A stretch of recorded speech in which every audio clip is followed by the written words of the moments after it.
ride, the Cyclone. The only honor Constance Blackwood was to receive in her short lifetime was Nicest Girl in Homeroom, 3 years in a row. An award she secretly threw in the dumpster behind her local Kentucky Fried Chicken on her way home.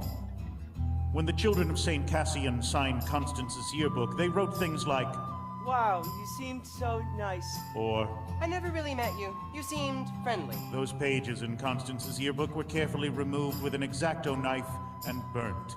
Constance Blackwood, the nicest girl in town. So, I lost my virginity to a carny in a porta potty before I died. Like 3 hours before. It was kind of porno.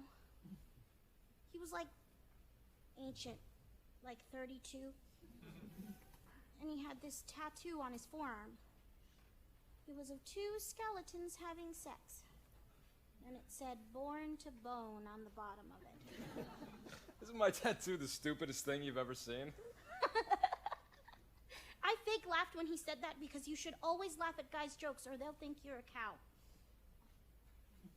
My mom and dad own the Blackwood Cafe in town. It's been in our family since, like, forever.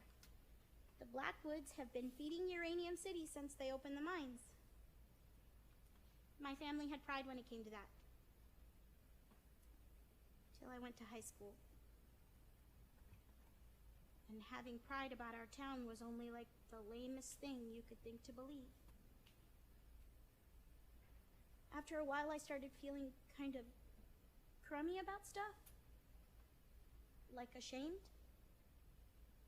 At the cafe, I would catch myself looking at my mom and thinking, what a loser.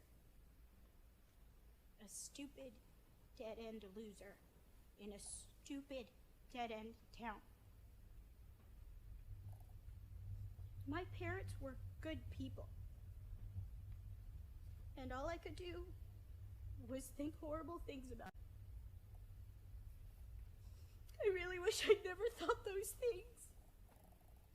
I got so angry that I was born in the only family in Uranium that raised their kid to think it was okay to do your working, living, and dying there. And it got all kinds of poison after that.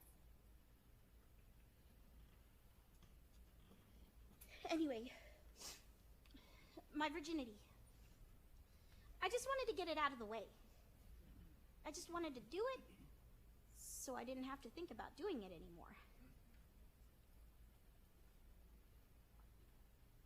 No. Actually, I just wanted to lose it in the most horrible possible way. Constance the Lifer lost it to a carny in a crap box in a crappy town. Why, of course she did. And then I rode the Cyclone with the other kids in the choir. And that's when the accident happened.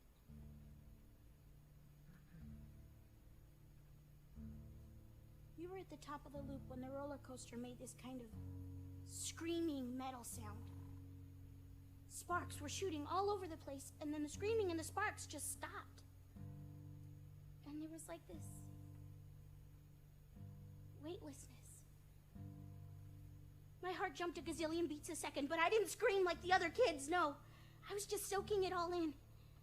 Because on a certain level, it was so rad. And it was like something unlocked in me.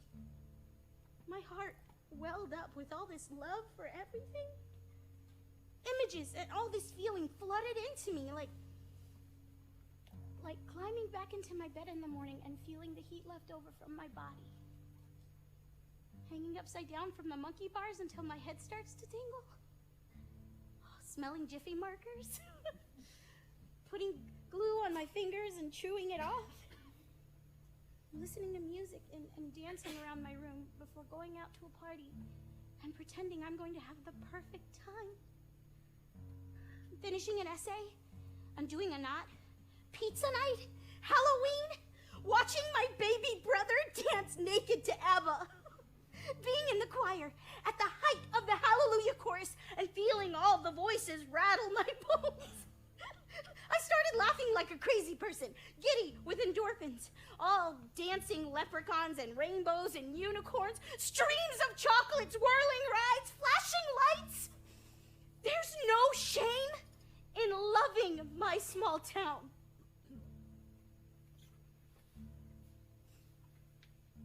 The only good things that happened to me happened in uranium. It took a horrible accident for me to realize how goddamn wonderful everything is.